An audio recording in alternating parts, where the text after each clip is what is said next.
I was released from my deployment a day early, and when I came home, I saw my wife and her helpful boss in our bed kissing aggressively. I left without a word, blocked all the cards, and changed the locks. But then something happened that no one expected. Wife's 467 missed calls. You know that feeling when you think you're about to walk into the best surprise of your life, but instead you're walking straight into a horror movie? Yeah. Well, welcome to my Tuesday night from hell. So, there I was, sitting in this cramped airline seat that probably cost more than most people's rent, trying not to lose my mind over the fact that some kid behind me had been kicking my seat for the last 4 hours like he was auditioning for the Rockets. But hey, nothing could kill my mood because I had a secret weapon. I was getting home a whole day early from deployment. 24 glorious hours ahead of schedule, which in military time basically means you've won the lottery and found a unicorn in the same day. The brass had cut us loose early because, and I quote, operational objectives were met ahead of schedule. Translation: we did our job so well that even the army couldn't find a reason to keep us sitting around in the desert eating MREs and pretending to enjoy it. Don't get me wrong, I love serving my country and all that patriotic stuff. But after 6 months of sand in places sand should never be, I was ready to kiss American soil and probably hug the first Starbucks barista I saw. The whole flight back, I kept thinking about Marissa, my wife, my beautiful, supposedly devoted wife, who had been sending me these sweet little care packages and tear-jerking letters about how much she missed me. How she was counting down the days until I came home. How she was planning this amazing welcome back dinner and had been sleeping in my old t-shirts because they still smelled like my cologne. Real Hallmark movie stuff. You know, the kind of romance that makes other guys jealous and makes you feel like maybe you actually won at life for once. I had this whole plan mapped out in my head during that endless flight. I'd grab a cab instead of calling her for a pickup, sneak up to the house, maybe hide behind some bushes like a creep until I could figure out the perfect moment to surprise her. I pictured her face when she opened the door and saw me standing there with my duffel bag and that stupid grin I get when I'm trying to be romantic. She'd probably scream, the good kind of scream, not that there's a serial killer at my door kind. And then jump into my arms like those cheesy military homecoming videos that make everyone cry on Facebook. Hell, I even practiced what I was going to say, something smooth like, miss me, or maybe I couldn't stay away another day.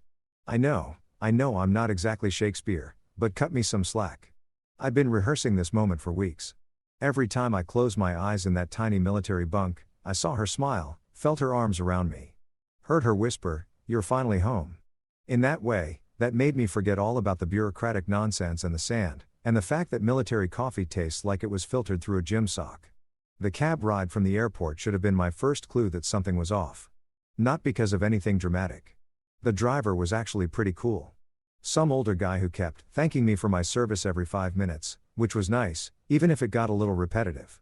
No, it was me that felt weird. The closer we got to home, the more this strange knot started forming in my stomach. You know that feeling when you're about to take a really important test and suddenly you can't remember if you studied the right chapters? It was like that, except I couldn't figure out what the hell I was supposed to be worried about. Maybe it was just deployment paranoia. 6 months of being on high alert 24/7 will mess with your head in ways you don't expect. Every shadow looks suspicious. Every unexpected sound makes you reach for a weapon that isn't there. And every good thing feels like it might be too good to be true. The army docs have fancy names for it. But basically, it boils down to your brain being convinced that peace and happiness are probably booby traps. But as we pulled into my neighborhood, our neighborhood with all those perfectly manicured lawns and white picket fences that scream suburban dream achieved, I started to relax a little. Everything looked exactly the same as when I'd left. Mrs. Henderson still had those ridiculous garden gnomes that her homeowners association keeps trying to make her remove. The Johnsons still hadn't fixed their mailbox that leans at a 45 degrees angle like it's giving everyone a casual salute. Normal, peaceful home. Then we turned onto my street and I saw our house. My house. The house I'd been dreaming about for 6 months. The house where my wife was probably curled up on the couch in her pajamas, maybe watching one of those reality TV shows she's addicted to, completely oblivious to the fact that her husband was about to walk through the door and sweep her off her feet. But something was wrong with the picture. The upstairs lights were on, which was weird because Marissa always complained about the electric bill and had this whole routine about turning off every light in the house before going to bed. She used to joke that I married a woman who was part accountant, part environmentalist, and part drill sergeant when it came to household expenses. 2 cents saved is 2 cents earned, she'd say. Usually, while following me around the house, switching off lights I'd forgotten about. So, why were the upstairs lights blazing like she was hosting a rave up there? I paid the cab driver, grabbed my duffel bag, and stood on the sidewalk for a moment, staring up at those bright windows. My chest was tight with something that wasn't quite excitement anymore, but wasn't quite dread either. It was that in-between feeling you get when you're about to open a door and you have no idea what's waiting on the other side. The smart thing would have been to call her, give her a heads up that I was home early, but where's the fun in that? I wanted to surprise her. Wanted to see that look of pure joy spread across her face when she realized her husband had managed to come home sooner than expected. I wanted to be the hero of my own love story for once instead of just another guy in combat boots trudging through someone else's war. So, I walked up that familiar driveway, past the flower beds Marissa had planted last spring, past the American flag I'd hung up before deployment, past all the little details that made this place home. My boots were quiet on the porch steps. Old habit from months of trying not to wake up half the barracks every time I moved. The spare key was still hidden under the fake rock by the door right where we'd left it. My hand was shaking just a little as I slid that key into the lock. 6 months of anticipation, 6 months of missing her, 6 months of counting down the days until this exact moment. I turned the key, pushed open the door, and stepped into what I thought would be the beginning of the best night of my life. Instead, I stepped into the beginning of the worst one. You ever have one of those moments where your brain just refuses to process what's happening? Like when you're watching a car accident in slow motion and part of you is thinking, this can't be real, while the other part is already calculating the damage. Yeah, well, welcome to my personal train wreck. Starring yours truly as the guy who should have just stayed in that damn cab. I stood in my own doorway like some kind of statue. Duffel bag still slung over my shoulder. Keys dangling from my hand like I'd forgotten how to use basic motor functions. The downstairs was dark. Not just dark, but that kind of staged darkness you see in those home invasion movies where everything's too quiet and too perfect. Like someone had arranged it specifically to mess with your head. Our living room looked exactly the same as when I'd left 6 months ago. Same couch where we used to binge watch Netflix until 3 o'clock in the morning, arguing about whether to start another episode or actually get some sleep. Same coffee table with that ring stain from the time Marissa forgot to use a coaster and spent 20 minutes apologizing like she'd committed a federal crime.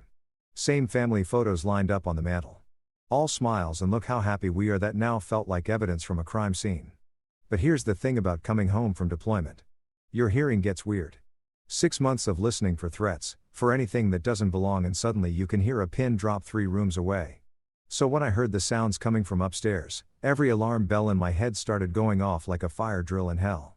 Breathless laughter, the kind that makes your stomach drop because you know exactly what it means, even when your brain is still trying to come up with innocent explanations. Maybe she's watching a comedy show. Maybe she's on the phone with her sister. Maybe she's doing one of those online workout videos that make her giggle because the instructor has a funny accent. But then came the murmur. Low, deep, definitely male, and definitely not coming from a TV or a phone call. That's when my training kicked in. Not the how to be a good husband training, but the how to assess a threat without getting yourself killed training. Silent footsteps, controlled breathing, every muscle ready to react to whatever nightmare was waiting upstairs. I didn't call her name. What was I supposed to say? Honey, I'm home early. Hope you're not doing anything you shouldn't be doing. I didn't knock on the doorframe like some polite visitor in my own damn house. And I sure as hell didn't announce my presence like this was some kind of social call. No, I channeled every bit of stealth training the army had beaten into me and made my way to those stairs like my life depended on it. Each step felt like it took an hour. You know how in horror movies the music gets all dramatic and the camera does that slow motion thing while the victim walks toward their doom? It was exactly like that, except there was no dramatic music, just the sound of my own heartbeat trying to punch its way out of my chest and the increasingly obvious sounds of my wife doing things that wives aren't supposed to do when their husbands are deployed overseas fighting for freedom and democracy and all that patriotic crap. The stairs in our house creak. I'd forgotten about that during my months away. But now, every little groan of the woods sounded like a gunshot in the silence, step by step, like I was climbing toward my own execution, which I guess in a way I was. The execution of every belief I'd had about my marriage, my life, my ability to judge character, and my general faith in the idea that good things happen to people who try to do the right thing. By the time I reached the top of the stairs, the sounds were unmistakable. I'm not going to spell it out for you because I'm not a masochist and this isn't some kind of twisted romance novel. But let's just say that my wife was definitely not alone, definitely not watching TV, and definitely not thinking about her husband, who was supposed to be thousands of miles away, missing her like an idiot. The bedroom door, our bedroom door, was cracked open just enough to give me a front row seat to the destruction of everything I thought I knew about my life. And because the universe apparently has a sick sense of humor, There was just enough light from the bedside lamp to see everything in perfect crystal clear high-definition detail. Marissa, my wife, the woman who wore my dog tags around her neck in our wedding photos, and promised to love me in good times and bad, in sickness and in health, whether you're home or deployed, until death do us part.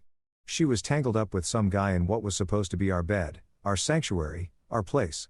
And she was kissing him like her life depended on it, like he was water. And she'd been dying of thirst.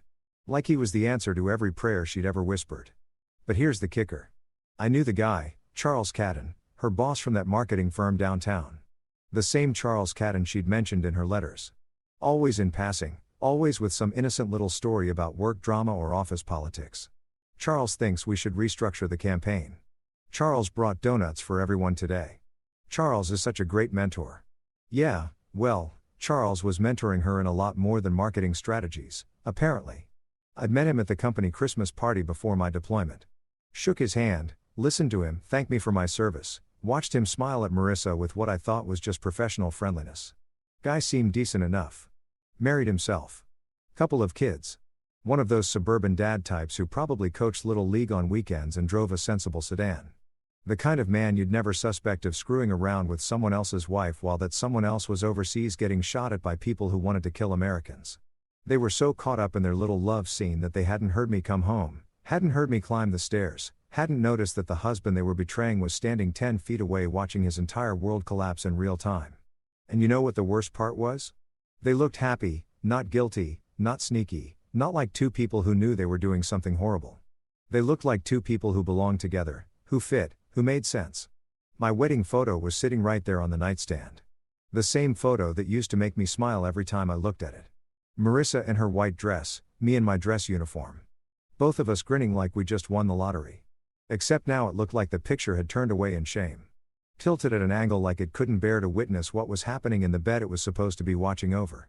I stood there for what felt like hours, but was probably only seconds, watching my marriage die in front of my eyes. Part of me wanted to kick down the door, start screaming, maybe throw Charles out the window, and give Marissa a piece of my mind that she'd never forget. Part of me wanted to break down, crying right there in the hallway, just collapse, and let the grief wash over me like a tidal wave. But you know what I did instead? I turned around, walked back down those creaking stairs, stepped out of that house like I was stepping out of my old life entirely. And I closed the door behind me quietly, carefully, like I was trying not to wake anyone up because sometimes the most devastating thing you can do isn't making noise. Sometimes it's making no noise at all. You know what's funny about life-changing moments? They don't come with a soundtrack or dramatic lighting or any of that Hollywood, they just happen usually when you're least prepared for them. And suddenly, you're standing on the other side of everything you thought you knew about yourself. One minute you're a happily married soldier coming home to surprise his loving wife, and the next minute you're a guy who just watched his entire world get flushed down the toilet by the two people he trusted most. The cab was still sitting there when I walked back outside. Same driver, same meter running, same everything, except now I was a completely different person than the hopeful idiot who'd gotten out of that car 5 minutes earlier. Funny how fast things can change when you're not paying attention. I slid into the back seat like I was moving through water. Everything feeling slow and surreal and not quite connected to reality. My duffel bag landed beside me with the same thud it had made earlier. But now it felt heavier somehow, like it was weighted down with all the expectations and dreams that had just gotten crushed upstairs in what used to be my bedroom. The driver turned around and looked at me with those kind eyes that cab drivers get when they've seen enough of life to recognize when someone's having the worst day of their existence. "Everything okay, man?" he asked. And I could tell he genuinely cared about the answer. Probably had kids of his own. Probably knew what it felt like to worry about someone you loved. Hell, maybe he'd been deployed himself at some point and understood the particular brand of homesickness that comes with military service. For a second, I almost told him. Almost spilled the whole pathetic story right there in the back of his cab. How I'd been counting down the days. How I'd planned this perfect surprise. How I'd walked in on my wife screwing her boss in the bed I'd bought with my deployment pay. Almost broke down like some kind of emotional train wreck and let this stranger comfort me while I processed the fact that my marriage was dead than disco. But you know what deployment teaches you? It teaches you that sometimes the only thing standing between you and complete chaos is your ability to keep your mouth shut and figure out your next move.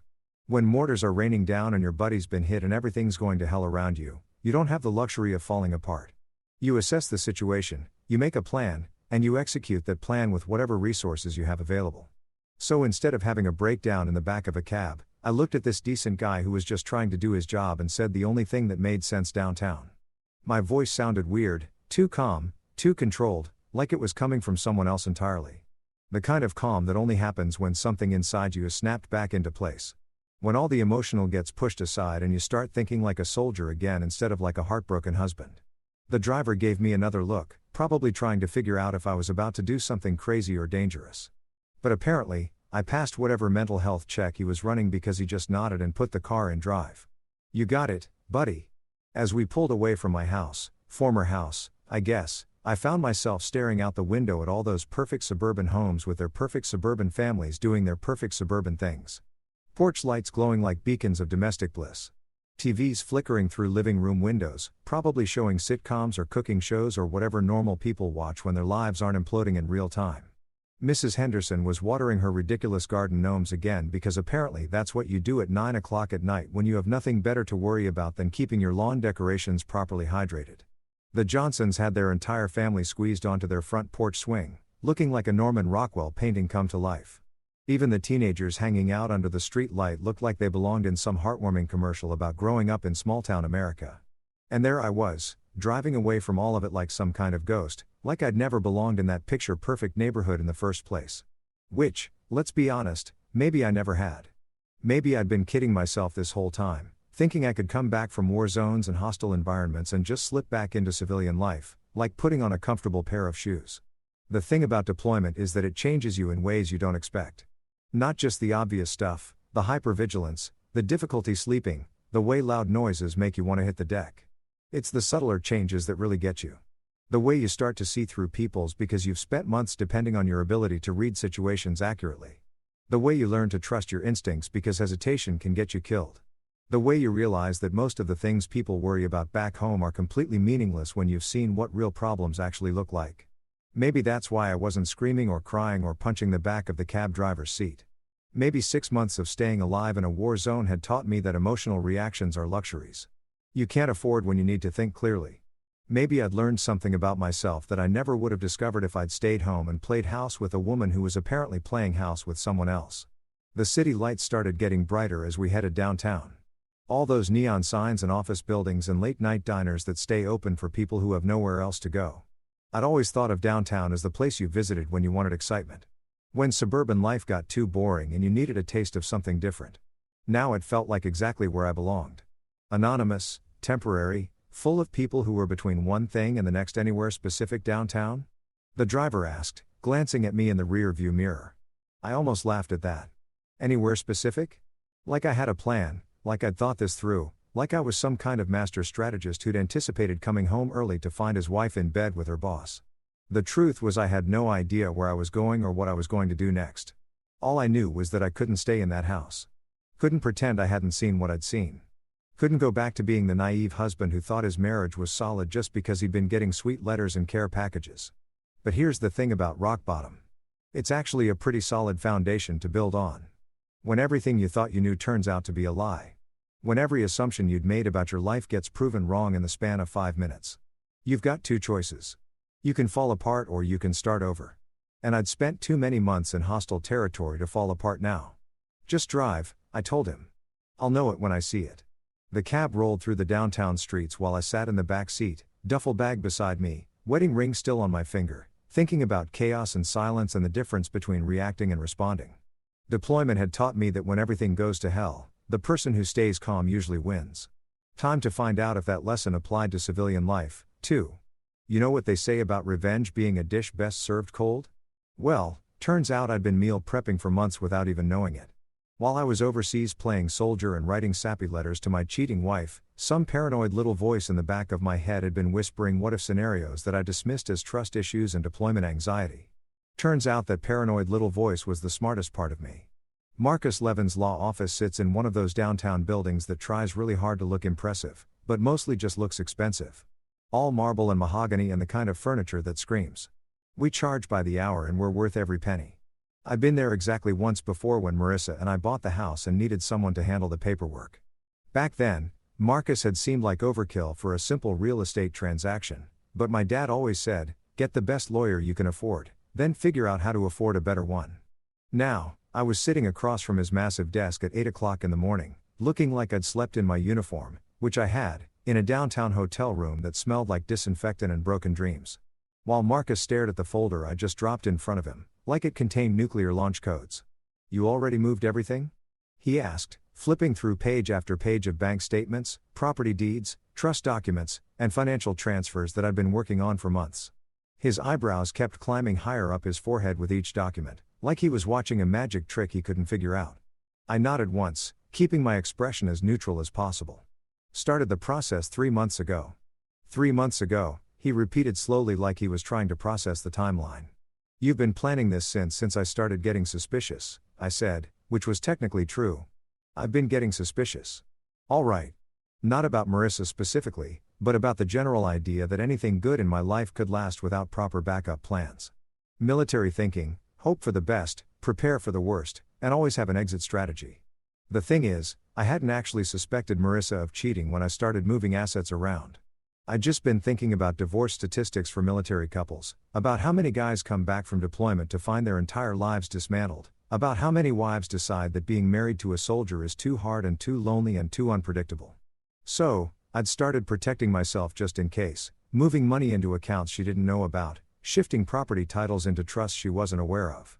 Basically, building a financial firewall around everything I'd worked for. I told myself it was just good planning, like buying life insurance or keeping emergency supplies. You don't do it because you expect disaster.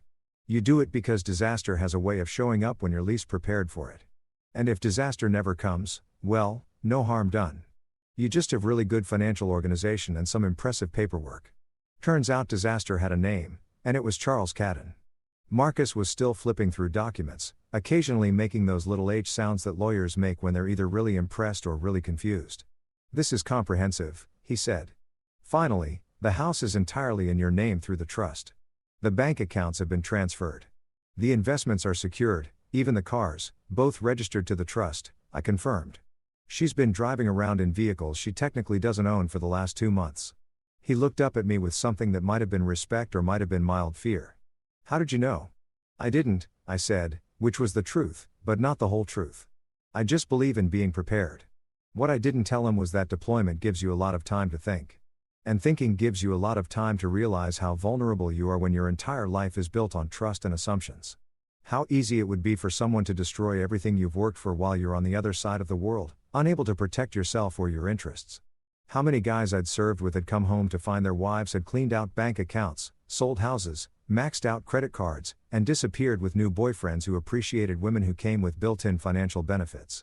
So, I'd started making moves, quiet moves, legal moves, moves that looked like financial planning, but were actually more like building a fortress around everything that mattered to me. Opening new accounts in my name only, creating trusts that protected assets from marital division, rerouting direct deposits and automatic payments. Basically, I'd spent 3 months turning myself into a financial ghost, someone who existed on paper but couldn't be touched by the kind of betrayal I was apparently destined for. The beauty of it, I explained to Marcus, who was still staring at my paperwork like it was written in hieroglyphics, is that everything was done legally with proper documentation while I was overseas serving my country. Hard to argue that a deployed soldier was acting in bad faith when he was protecting assets he'd earned through military service. Marcus started laughing. Not the kind of laugh you hear at comedy clubs, but the kind of laugh lawyers get when they realize they're looking at a case that's already won before it started. "She's going to contest this," he said. "She's going to claim fraud, manipulation, that you hid assets." "With what money?" I asked. "Her personal accounts have exactly enough to cover her cell phone bill and maybe a trip to Starbucks. Her credit cards are maxed out from shopping sprees she thought I didn't know about. And her boss is about to have bigger problems than helping his side piece hire legal representation." That's when I pulled out the second folder, the one I'd been saving for dessert. Photos of Charles's car in our driveway at suspicious hours. Screenshots of text messages between them that I'd recovered from our shared cloud storage because apparently neither of them had figured out how technology actually works. Hotel receipts from business trips that coincidentally happened during my rare phone calls home.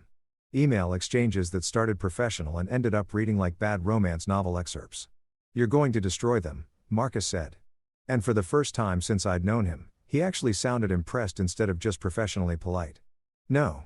I corrected him, leaning back in the overpriced leather chair and feeling something like peace settle over me for the first time in hours. "I'm going to let them destroy themselves." I'm just going to make sure the process is properly documented because here's what I learned overseas. The best battles are the ones where your enemy defeats themselves while you watch from a safe distance. You don't have to fire a shot. Don't have to get your hands dirty. Don't have to compromise your principles or your position. You just have to be patient, prepared, and smart enough to stay out of the way when everything collapses. Divorce papers filed today, I told Marcus. And I want the locks changed by tonight. Consider it done, he said, already reaching for his phone to start making calls. Anything else? I stood up, grabbed my duffel bag, and headed for the door. Yeah, I said over my shoulder. Make it hurt. You ever watch one of those home improvement shows where they renovate someone's entire house in like 48 hours? Well, turns out dismantling someone's entire life takes about the same amount of time. Except it's way more satisfying and nobody has to pretend to be excited about the big reveal. By the time the sun started setting, I had more contractors at my house than a reality TV makeover. The locksmith, this grizzled old guy named Eddie, who looked like he'd been changing locks since the Civil War, was working on the front door while I supervised from the driveway like some kind of domestic operations commander. Behind him, a tech guy from the security company was reprogramming the garage door opener, and another specialist was updating the alarm system codes. You sure about all this, son? Eddie asked, drilling out the old deadbolt with the efficiency of someone who'd probably helped a lot of people lock out a lot of other people over the years. Seems like a lot of work for one afternoon, I'm sure, I told him, watching him install a new lock that came with keys Marissa had never seen and would never see. How long have you been doing this job, Eddie? 37 years come October, he said, not looking up from his work. Seen a lot of folks change their locks for a lot of reasons. Divorce, breakups, roommate drama, family disputes. Hell, I once changed locks for a lady who wanted to keep her mother-in-law out of her kitchen. Ever changed locks for a deployed soldier who came home early to find his wife entertaining company? Eddie stopped drilling and looked at me with the kind of expression you see on the faces of people who've heard every story there is to hear. Can't say that I have, he said quietly. But I'm guessing this company wasn't the invited kind. You could say that. He nodded and went back to work, not asking any more questions because guys like Eddie understand that sometimes the less you know about your customer's business, the better you sleep at night. But I could tell he was on my side from the way he was being extra thorough with the installation, making sure every screw was tight and every mechanism was smooth as silk. While Eddie handled the physical security, I was busy handling the financial warfare from my phone. Bank after bank, account after account, credit card after credit card. Yes, I'd like to freeze this account immediately. No, I don't need to discuss it with the joint account holder. That's correct. I'm removing her authorization as of right now. Military service member. Yes. Fraud protection. Exactly. It's amazing how cooperative financial institutions get when you use the magic words military service member and potential fraud. Suddenly, everyone's bending over backward to help you protect your assets. Probably because they've seen this movie before and they know how it ends. Deployed soldier gets screwed over by cheating spouse. Bank gets sued for not protecting service members' interests. Bank pays out massive settlement and gets terrible publicity.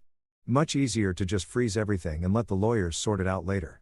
The joint checking account frozen. The savings account that was supposed to be for our future house down payment frozen. The credit card she'd been using for those girls' nights out that apparently included Charles Cannell. Even that store credit card she'd gotten for furniture shopping, the one she thought I didn't know about, gone. But the real masterpiece was the SUV. That beautiful, overpriced, payments higher than most people's rent SUV that Marissa had insisted we needed because it's an investment in our future, and we'll need the space when we start having kids. The same SUV she'd been driving to meet Charles for their little romantic renvous. Probably thinking she was so clever, so untouchable, so secure in her perfect little double life. I called the dealership while Eddie was installing the new deadbolt. Hey, this is about the 2024 Escalade account number. I rattled off the details. Yeah, I need to report it as let's call it unauthorized use. The primary account holder is requesting immediate repossession. Sir, are you sure? That's going to leave the secondary driver without transportation. That's exactly the point, I said, watching the security tech finish up with the garage door. How soon can you pick it up? We can have a truck there within 2 hours. Perfect. And just so we're clear, the secondary driver is no longer authorized to make any decisions about this vehicle. Any attempts to contact her about payments or account status should be directed to my attorney. I gave them Marcus information and hung up, feeling like a chess player who just put his opponent in check without them even realizing the game had started.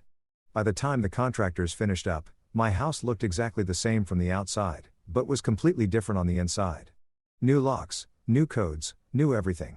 The birthday I'd used for the alarm system, Marissa's birthday, was gone, replaced with the date I'd enlisted. The garage door opener she'd programmed to her car, reprogrammed to a frequency she'd never guess. Even the smart lock on the back door had been reset to recognize only my fingerprint. All set, Eddie said, handing me a set of keys that felt heavier than they should have. Nobody's getting in here without your permission. What do I owe you on the house? He said, packing up his tools with military-like efficiency. Thank you for your service, son. And for what it's worth, she's an idiot. After everyone left, I stood in my newly secured house, listening to the silence that felt different now. Not empty, but clean. Like I just completed the most important mission of my military career. Except this time, the enemy had been my own naive assumptions about love and loyalty and the idea that some things are sacred enough to survive anything. My phone started buzzing around 10 p.m. First a few calls, then more, then a steady stream of notifications that I ignored with the dedication of a professional. Marissa was probably just getting home from her romantic evening with Charles. Probably just discovering that her key didn't work anymore and her garage door remote had mysteriously stopped functioning. I made myself a sandwich and sat down to wait for the real show to begin. There's something deeply satisfying about watching your carefully laid plans come together like a perfectly executed military operation, especially when the targets have no idea they're walking straight into the trap you've spent months setting. It's like watching a nature documentary where the gazelle wanders right up to the lion. Except in this case, the gazelle was my cheating wife and her scumbag boss. And the lion was the sweet, sweet justice they were about to get served with a side of public humiliation.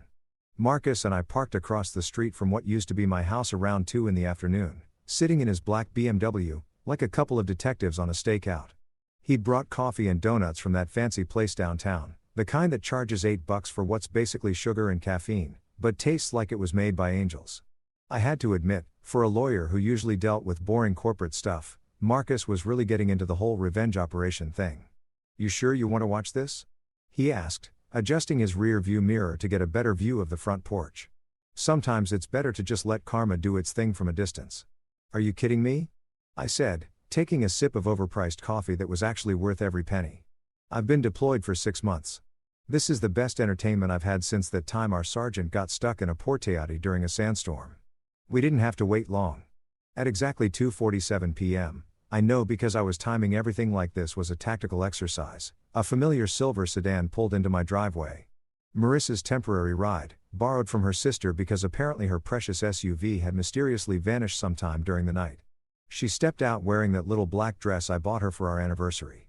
The one she said made her feel sophisticated and powerful. Guess she was feeling sophisticated and powerful. All right, just not with her husband. And there was Charles getting out of the passenger side like he owned the place, straightening his tie, and checking his watch like this was just another business meeting instead of an afternoon booty call at his employee's house. The guy had the nerve to look relaxed, confident even, like he'd been doing this for so long that he'd forgotten it was technically adultery and morally reprehensible behavior. They walked up my front walkway holding hands. Holding hands like they were some kind of legitimate couple instead of two people who'd been lying and sneaking around behind my back for God knows how long. Marissa was laughing at something Charles had said, throwing her head back in that way she used to do when I told her jokes that weren't even that funny. The same laugh that used to make me feel like the funniest guy in the world was now making my stomach turn because she was wasting it on someone who didn't deserve it. Here we go. Marcus said, leaning forward in his seat like he was watching the season finale of his favorite TV show. Marissa reached into her purse and pulled out her house key. The same key she'd been using for 3 years.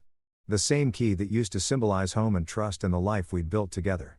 She slid it into the lock with the confidence of someone who belonged there, someone who had every right to walk into that house and do whatever the hell she wanted. Nothing happened. She tried again, jiggling the key like maybe she'd just inserted it wrong the first time. Still nothing.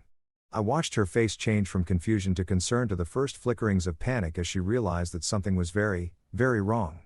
That's weird, she said loud enough for us to hear from across the street. The key's not working. Charles stepped up like the gentleman he pretended to be, probably figuring that his superior masculine lock-picking skills would save the day.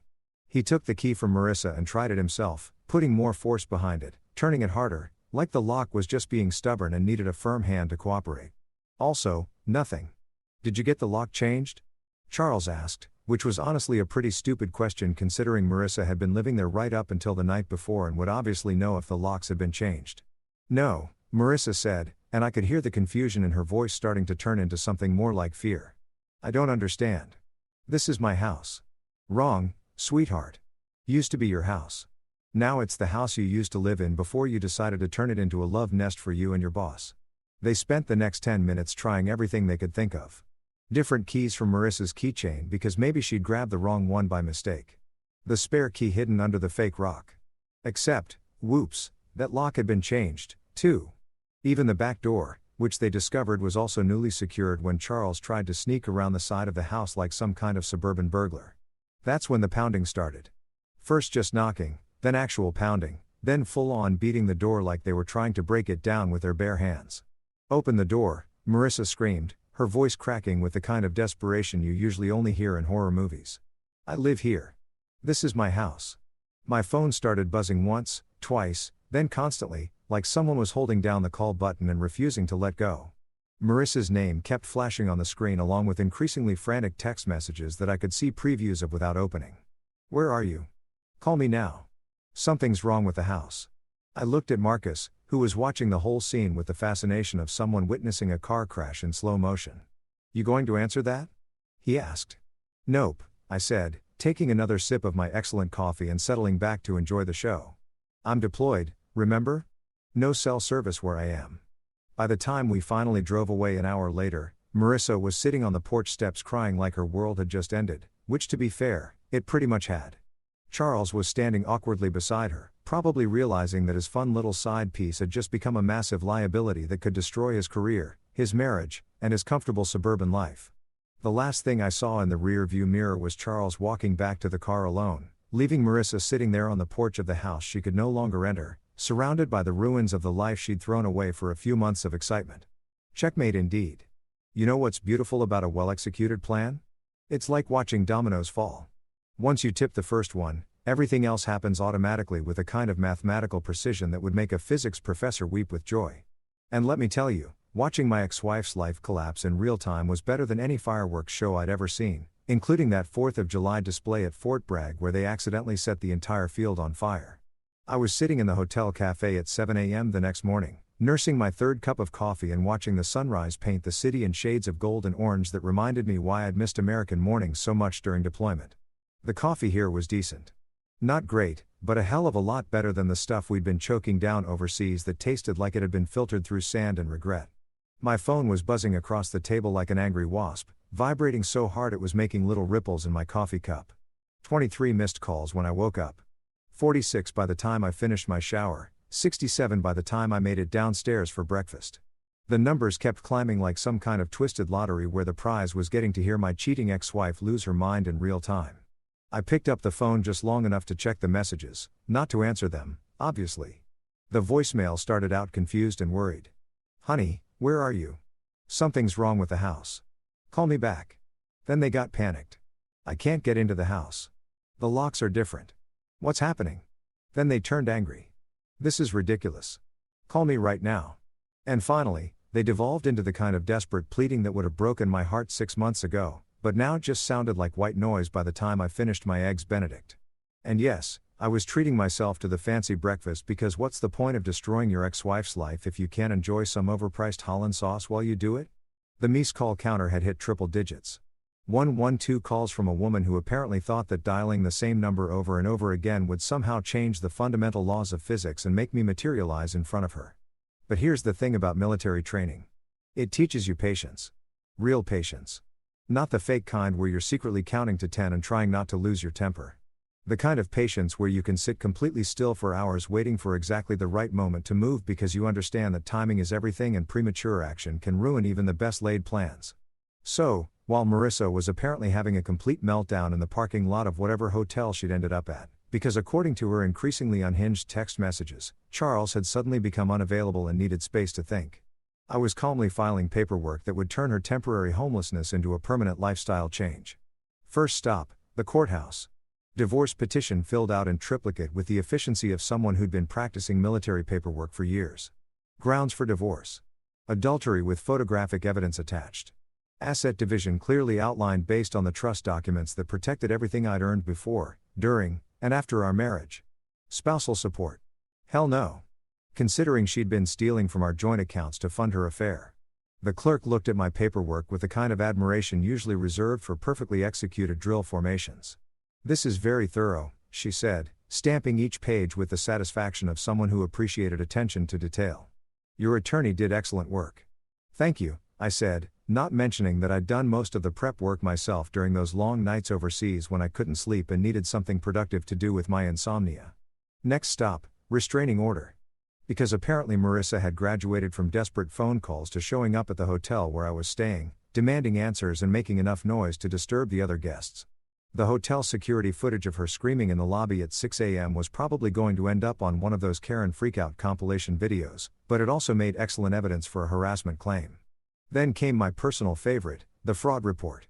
See, while I was overseas eating MREs and dodging hostile fire, Marissa had been using my military benefits to fund her little romance, dinners at expensive restaurants, weekend getaways to wine country, even jewelry that she'd claimed was a gift from her sister, but turned out to be charged to a credit card linked to my veterans account. Misuse of military benefits isn't just morally reprehensible. It's actually illegal with penalties that include fines, jail time, and a permanent record that follows you around like a bad smell. But wait, there's more. Because Charles wasn't getting out of this disaster unscathed while Marissa was busy having her public breakdown and probably Googling how to break into your own house, I was writing a very detailed, very professional letter to the corporate board of Charles's company. A letter that included time-stamped photos of his car in my driveway during business hours, screenshots of emails between him and Marissa discussing their lunch meetings that apparently lasted 3 hours and involved a lot more than discussing quarterly projections, and a comprehensive timeline of their workplace relationship that painted a very clear picture of sexual harassment, abuse of power, and misuse of company resources. The best part, Charles worked for one of those companies that takes workplace conduct very seriously. The kind of place that has mandatory seminars about appropriate professional relationships and zero-tolerance policies for managers who sleep with their employees. The kind of place where getting caught in an affair with a subordinate isn't just embarrassing, it's career suicide. By noon, I'd filed everything that needed filing, reported everything that needed reporting, and set in motion a chain of events that would systematically dismantle every aspect of the comfortable life that Marissa and Charles thought they could build on the foundation of my trust and naivety. The avalanche had officially begun, and I didn't have to push a single stone. I just had to sit back, enjoy my overpriced coffee, and watch gravity do what gravity does best. 467 missed calls by the end of the week, and I didn't answer a single one of them. Because sometimes the most devastating response isn't a response at all. You know what's worse than having a cheating wife? Having in-laws who think you're not good enough for their precious daughter, even when she's the one screwing around behind your back. The Whites, Philip, and Margaret, have been treating me like a discount son-in-law since day one. The kind of people who smile to your face at family dinners but spend the rest of the time whispering about how their daughter could have done better and settled too young. Well, it was time for the Whites to learn that sometimes the guy you look down on is the one who's been keeping your entire family afloat. Their house sits in one of those neighborhoods where every lawn looks like it was trimmed with nail scissors and every mailbox costs more than most people's cars. Old money vibes. Or at least the kind of fake old money vibes that come from Philip's middle management job at some insurance company and Margaret's part-time work at a boutique that sells scarves for $300 each. The kind of people who think having a cleaning lady twice a week makes them aristocracy. I pulled into their circular driveway at 10 a.m. on a Saturday because nothing says serious business like showing up when people are supposed to be relaxing in their pajamas and pretending their lives are perfect. My rental car, a basic sedan that probably cost less than Margaret's weekly manicure, looked hilariously out of place next to Philip's BMW and Margaret's Mercedes, both of which I happen to know were financed up to their chrome bumpers. The folder I carried looked innocent enough, just a manila envelope that could have contained anything from insurance documents to family photos. But inside was enough information to detonate their comfortable little world like a tactical nuke made of paperwork and uncomfortable truths. Margaret answered the door in full makeup and an outfit that probably took her an hour to put together because apparently even at home on Saturday morning, she needed to look like she was about to pose for a magazine cover about successful suburban living. Her smile was the same fake sweet expression she'd been giving me for 3 years. The one that said, "I'm being polite because I have to, but I'd rather be anywhere else." "Oh," she said, like finding me at her door was about as pleasant as discovering a raccoon in her garbage. "We weren't expecting you. Marissa said you weren't coming home until next week." "Plans changed," I said, holding up the folder. "Is Philip home? I need to talk to both of you about something important." She led me into their living room, which looked like it had been decorated by someone who'd watched too many home design shows and had more money than taste. Everything was white and beige and carefully arranged to look casual while actually being completely artificial. Philip was sitting in his leather recliner reading some financial magazine, probably pretending to understand stock market analysis while actually just looking at the pictures. "What's this about?" Philip asked, not bothering to get up or even lower his magazine completely. The same dismissive attitude he'd been giving me since the day I married his daughter, like I was some kind of hired help who'd forgotten his place. I sat down on their ridiculously expensive couch without being invited and opened the folder on their glass coffee table that probably cost more than my first car. "It's about your daughter," I said, laying out the first document. "And about the fact that you've both been living a lie for the last year." The first document was a bank statement showing payments from my account to their mortgage company. Not a loan, not a gift, not a temporary help-out situation. Regular monthly payments that had been going on for over a year, covering their house payment because apparently Philip's middle management salary wasn't quite covering their upper-class lifestyle. Margaret's fake smile disappeared like someone had flipped a switch. Philip's magazine slipped from his hands and hit the floor with a thud that echoed through their suddenly very quiet living room. "You've been paying our mortgage," Margaret whispered, staring at the bank statement like it was written in a foreign language, "for 14 months. I confirmed, laying out the next document. "Every month, like clockwork, while you two have been telling everyone who'd listen that I'm not good enough for your daughter and that she married beneath her station." The next document was even better. A detailed breakdown of every loan they'd asked for over the past 3 years, the car repair that turned into a full engine replacement, the roof work that somehow doubled in cost halfway through, the credit card payments I'd helped with during Philip's temporary cash flow problems that had lasted 8 months, all of it totaling up to a number that made Philip's face go white and Margaret's hands start shaking. "But the real kicker," I said, laying out the final set of documents like I was dealing cards in the world's most expensive poker game, "is what your precious daughter has been doing while I've been overseas keeping your family financially stable." These were the photos I'd been saving for special occasions. Charles's car in our driveway. Marissa and Charles holding hands outside restaurants I couldn't afford. Hotel receipts that corresponded exactly with days when she told me she was visiting her sick friend or working late on important projects, text messages between them that started professional and ended up reading like the kind of romance novel that would make a porn star blush.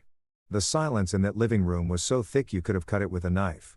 Margaret was staring at a photo of her daughter kissing Charles in the parking lot of the Marriott downtown. Her perfect makeup starting to run as tears formed in her eyes. Philip was reading text messages between his daughter and her boss that included detailed plans for spending my deployment money on romantic getaways. "She's been stealing from our accounts," I continued, because apparently I was just getting warmed up, military benefits, savings, everything we'd built together. Using my deployment pay to fund her affair while writing me letters about how much she missed me and couldn't wait for me to come home. Margaret started crying. Not the pretty, delicate tears you see in movies, but the ugly body-shaking sobs of someone whose entire worldview just got demolished with photographic evidence. Philip just sat there staring at the documents like he was trying to wish them out of existence through sheer force of will. "Why are you showing us this?" Philip finally managed to ask.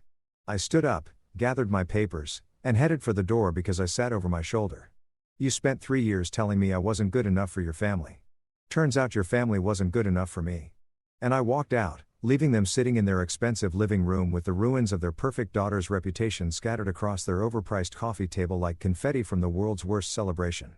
There's something almost artistic about watching someone's entire social media presence implode in real time. It's like performance art, except instead of pretentious gallery openings and overpriced wine, you get front row seats to the complete destruction of someone's carefully curated online persona. And let me tell you, Marissa's digital downfall was more entertaining than anything Netflix had to offer. It started about 2 weeks after the porch incident, when she apparently decided that her best strategy was to play the victim card harder than a professional poker player with a royal flush. She launched into this whole social media campaign about being abandoned and betrayed and left homeless by the man who promised to love and protect her. Real tearjerker stuff, complete with carefully staged photos of her looking sad and vulnerable in her new cramped apartment that she'd rented with what was left in her personal checking account. The apartment, by the way, was a real piece of work. I may have driven by once or twice, just to make sure she was settling into her new lifestyle appropriately. It was one of those complexes that advertises luxury living, but really means we painted everything beige and installed the cheapest possible fixtures while charging premium prices.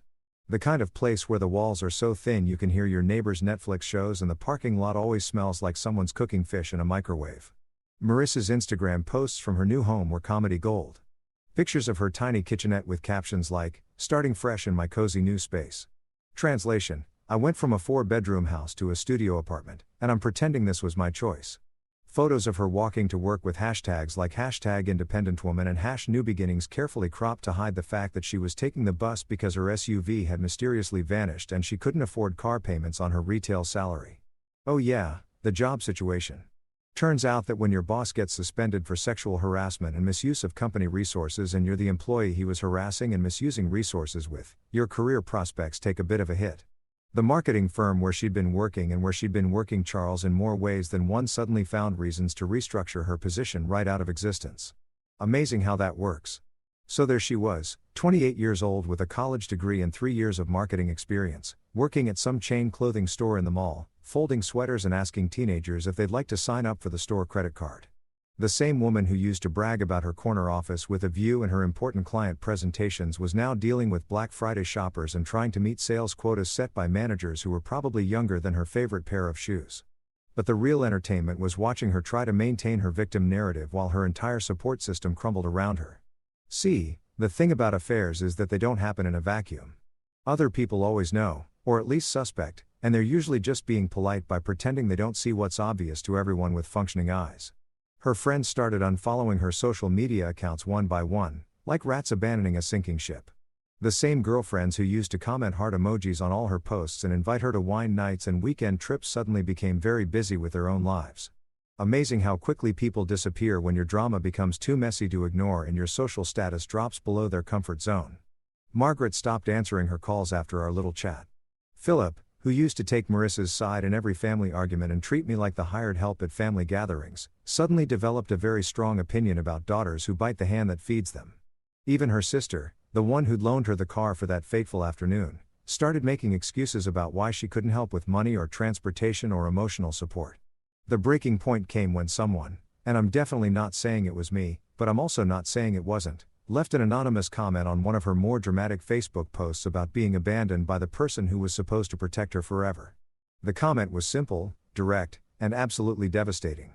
Didn't you cheat on your husband while he was serving overseas? 6 words, 26 characters, including spaces. One question that cut through all her carefully constructed victim narrative like a sword through tissue paper. The post disappeared within an hour, but screenshots live forever. And apparently someone had been paying attention to Marissa's story long enough to connect the dots between her sob story and the timeline of events that everyone in town was starting to piece together. Small communities love gossip almost as much as they love supporting military families. And a woman who cheats on her deployed husband doesn't get a lot of sympathy points, no matter how prettily she cries about it. Charles, meanwhile, was dealing with his own version of social media hell. His wife, remember her? The woman he'd been married to for 12 years, the mother of his 2 kids, the person he'd been betraying every time he showed up at my house to play house with my wife, had apparently received an anonymous package containing photos, text messages, and a detailed timeline of her husband's extracurricular activities. I may have heard through certain channels that she'd filed for divorce with extreme prejudice, taking the kids, and about half of everything Charles owned. Apparently, she'd also shared some of the more damning evidence with their mutual friends because Charles's social media presence went from successful marketing executive and family man to radio silence faster than you could say adultery clause. The corporate investigation at their company was apparently very thorough and very public. The kind of thing that gets whispered about in break rooms and discussed in hushed tones during lunch meetings. Charles went from corner office to suspension to pursuing other opportunities in about 3 weeks, which in corporate speak means we fired his ass so hard it left skid marks. By the end of the month, Marissa's online victim act had completely collapsed. No more sympathy comments, no more supportive messages, no more friends rallying around her cause. Just a woman in a studio apartment working retail, posting increasingly desperate updates about learning to be strong and finding herself that nobody was reading because nobody cared anymore. The internet had moved on to fresher drama, leaving Marissa to face the consequences of her choices in blessed anonymous silence, just the way I planned it. 1 year later, and let me tell you, hindsight really is 20/20. Especially when you're looking back on the best revenge story ever told while sipping coffee on the deck of your own lakeside cabin, watching the sunrise paint the water in colors that make you remember why life is actually pretty damn beautiful when you're not sharing it with lying, cheating, soul-sucking parasites. The cabin wasn't some grand mansion or anything. Just a modest place I'd found about 3 hours north of the city, far enough away from the suburban nightmare I'd escaped, but close enough to civilization that I could still get decent internet and food delivery when I didn't feel like cooking. 2 bedrooms, 1 bathroom, A kitchen that actually worked and a view that made me understand why people write poetry about nature and solitude and finding peace in simple things. I bought it with the settlement money from the divorce because apparently when your wife commits fraud using military benefits while you're deployed, the courts tend to take a very dim view of her claims to marital assets. Who knew? The whole process had been smoother than a jazz saxophone solo. Thanks to all that prep work I'd done, and the fact that Marissa's legal representation consisted of some overworked public defender who'd probably never handled a military divorce, and definitely hadn't expected to go up against someone who documented everything with the precision of a Pentagon briefing. The irony was delicious. The money Marissa had stolen from our accounts, the military benefits she'd misused, the credit she destroyed, all of it had been recovered through legal channels and court-ordered restitution. Every month, like clockwork, a payment showed up in my account with her name on it. Money that she earned folding clothes and asking customers if they wanted to open a store credit card for an additional 10% off their purchase. But here's the thing that would have surprised the hell out of the angry, heartbroken guy who discovered his wife's betrayal a year ago. I wasn't using that money for revenge fantasies or expensive toys or anything that would have given Marissa the satisfaction of knowing she was still affecting my life. Instead, every penny of her restitution payments went straight into a nonprofit I'd started for struggling veterans. Guys coming back from deployment to find their lives as screwed up as mine had been, just without the benefit of paranoid financial planning. Second Chances for Service Members wasn't going to win any awards for creative naming, but it was helping real people deal with real problems. Guys who came home to find their wives had emptied bank accounts, sold houses, maxed out credit cards. Women who'd been financially abused by partners who thought military deployment meant open season on joint assets. Soldiers dealing with PTSD, unemployment, homelessness, addiction, all the fun stuff that nobody talks about in those patriotic commercials about supporting our troops. The monthly board meetings were held via video conference from my deck. Because one of the advantages of running your own nonprofit is that you get to set the dress code and jeans and a t-shirt while sitting next to a lake is definitely my preferred uniform for discussing budget allocations and program effectiveness. We're up to 43 families assisted this quarter, reported Sarah, our program coordinator, who was probably young enough to be my little sister, but had more organizational skills than most generals I'd served under. The Emergency Housing Fund has helped 12 families avoid eviction, and the Legal Aid Program has handled 18 cases of financial fraud. Outstanding, I said. Watching a family of ducks paddle across the lake like they own the place, which I guess they did. What's our current funding situation? Stable and growing, said Tom, our treasurer, who is some kind of accountant wizard that Marcus had recommended. The monthly restitution payments provide a solid foundation, and we've got 3 corporate sponsors signed up for next year.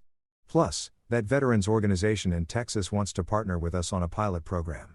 Every month, Marissa's court-ordered payments helped another family avoid the kind of financial devastation she tried to inflict on me. Every dollar she earned folding sweaters at the mall became hope for someone else. Support for people who'd served their country and deserved better than being screwed over by the people they trusted most. The phone that used to buzz with 467 missed calls from a desperate cheating ex-wife had been silent for months now. Not because I'd blocked her number. I'd actually kept the same phone, the same number, everything the same. But because she'd finally figured out that I wasn't going to answer, wasn't going to engage, wasn't going to give her the satisfaction of knowing she could still get a reaction out of me. Silence, as it turns out, is the most powerful weapon in the human arsenal. Not the kind of silence that comes from being speechless or scared or overwhelmed, but the kind that comes from having absolutely nothing left to say to someone who's proven they're not worth the energy it takes to form words. I didn't hate Marissa anymore. Hate requires caring, and caring requires emotional investment. And I divested myself of any feelings about her with the same clinical efficiency I'd used to protect my assets. She was just a person who used to be in my life, like a high school classmate or a former co-worker, someone I could remember without feeling anything particular about the memories. I didn't forgive her either, because forgiveness implies that what she did was forgivable. And betraying your deployed spouse while stealing their money and lying to their face falls pretty firmly in the unforgivable category. But I also didn't need forgiveness, didn't need closure, didn't need any of those therapeutic concepts that people throw around when they're trying to process trauma and move forward. I just needed distance, physical distance, emotional distance, and the kind of silence that speaks louder than any words ever could. As I sat there on my deck, watching the sun come up over water that belonged to no one and everyone at the same time, I realized that revenge isn't always fire and fury and dramatic confrontations that leave everyone bloody and broken. Sometimes revenge is just living well, building something meaningful, and never looking back at the wreckage you left behind. Sometimes the most devastating thing you can do to someone who's hurt you is to prove that you're better off without them. And that silence, my silence, my choice, my freedom was louder than any scream Marissa could ever make.